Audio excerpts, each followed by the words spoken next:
Donc vous avez dit au quotidien qu'il y a des symptômes, ça peut être des troubles psychomoteurs. Est-ce qu'on peut vraiment considérer que la dépression c'est un handicap? Et à quel point c'est handicapant? Je vais différencier deux types de handicap. Le premier handicap reconnu avec un statut de travailleur handicapé qui donne aussi dans les études un tiers-temps. Et puis le côté handicap au sens un peu courant du terme. Donc, quand on dit c'est handicapant, ça veut dire que c'est gênant. Dans les deux cas, je vais répondre oui. Une dépression, si elle perdure, si l'humeur est vraiment basse, vraiment au ras des pâquerettes, si le ralentissement psychomoteur est important, oui, cela peut donner le statut de personne en situation de handicap parce que la personne va être difficilement capable de tenir un emploi à moins que cet emploi-là soit aménagé. Une dépression, c'est handicapant sans forcément être reconnu dans la vie quotidienne parce que la personne, elle est mal. Je vais faire une petite parenthèse. Des fois, on entend dire que la dépression, ça l'arrange bien. Je connais peu de personnes qui sont dans un état dépressif et qui trouvent ça absolument génialissime, qui ont envie de rester là-dedans. Donc en général, non, ça n'arrange pas. C'est handicapant parce que la personne ne peut pas faire des choses agréables, parce qu'elle a perdu tout sens du plaisir, tout est fade, tout est neutre. C'est handicapant dans la vie sociale. Une personne dans un état dépressif, elle est moins fun pour ses copains, pour sa famille, donc elle est moins invitée, on reçoit moins, on est mis à l'écart un peu socialement. Donc ça peut être quelque chose de lourd et qui va renforcer l'état dépressif aussi. Du coup, c'est quoi les causes de la dépression? On peut parler de causes ou de facteurs, il peut y en avoir plein.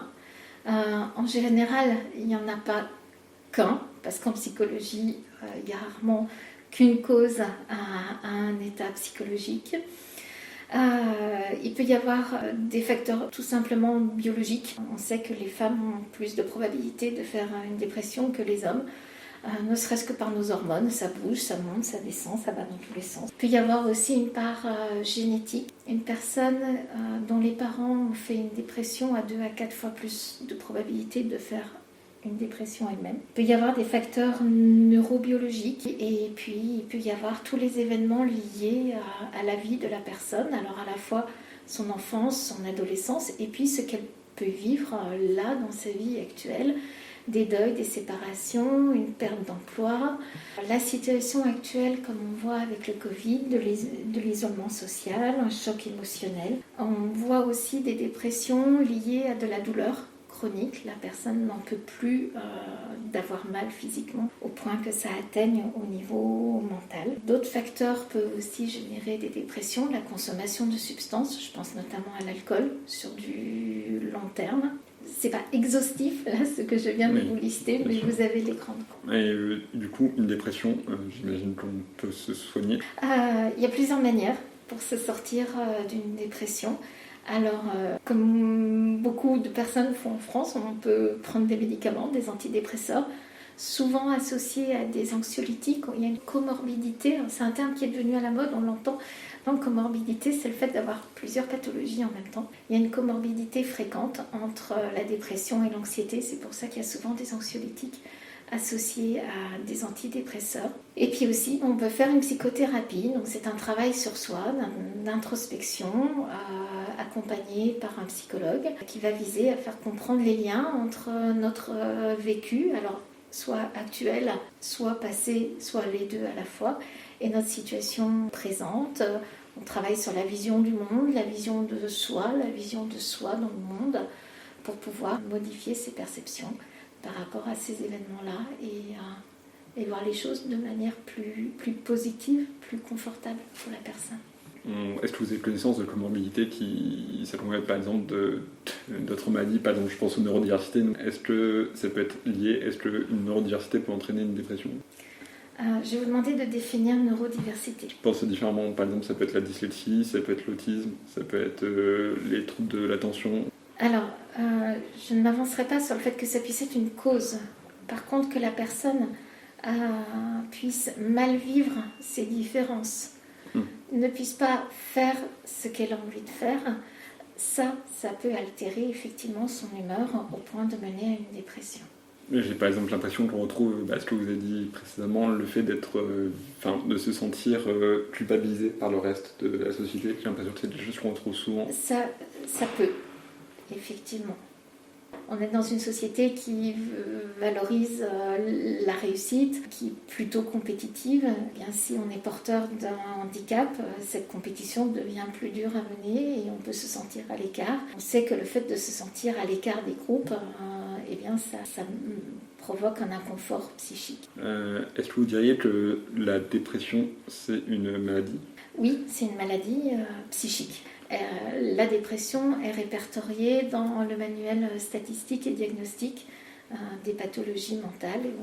Donc c'est un gros livre qui répertorie toutes les maladies psychiques et qui décrit les symptômes, la prévalence, le diagnostic différentiel, toutes ces choses-là pour pouvoir poser un diagnostic réel de dépression. Ça ressemble aussi aux symptômes des burn-out. C'est un grand débat. Est-ce que le burn-out est une forme de dépression ou est-ce que c'est une pathologie à part entière ? En l'état actuel des choses, le burn-out n'est pas reconnu comme pathologie. C'est-à-dire que dans ce fameux livre, le manuel statistique et diagnostique, le burn-out n'existe pas. Pour autant, il y a quand même des différences entre burn-out et dépression.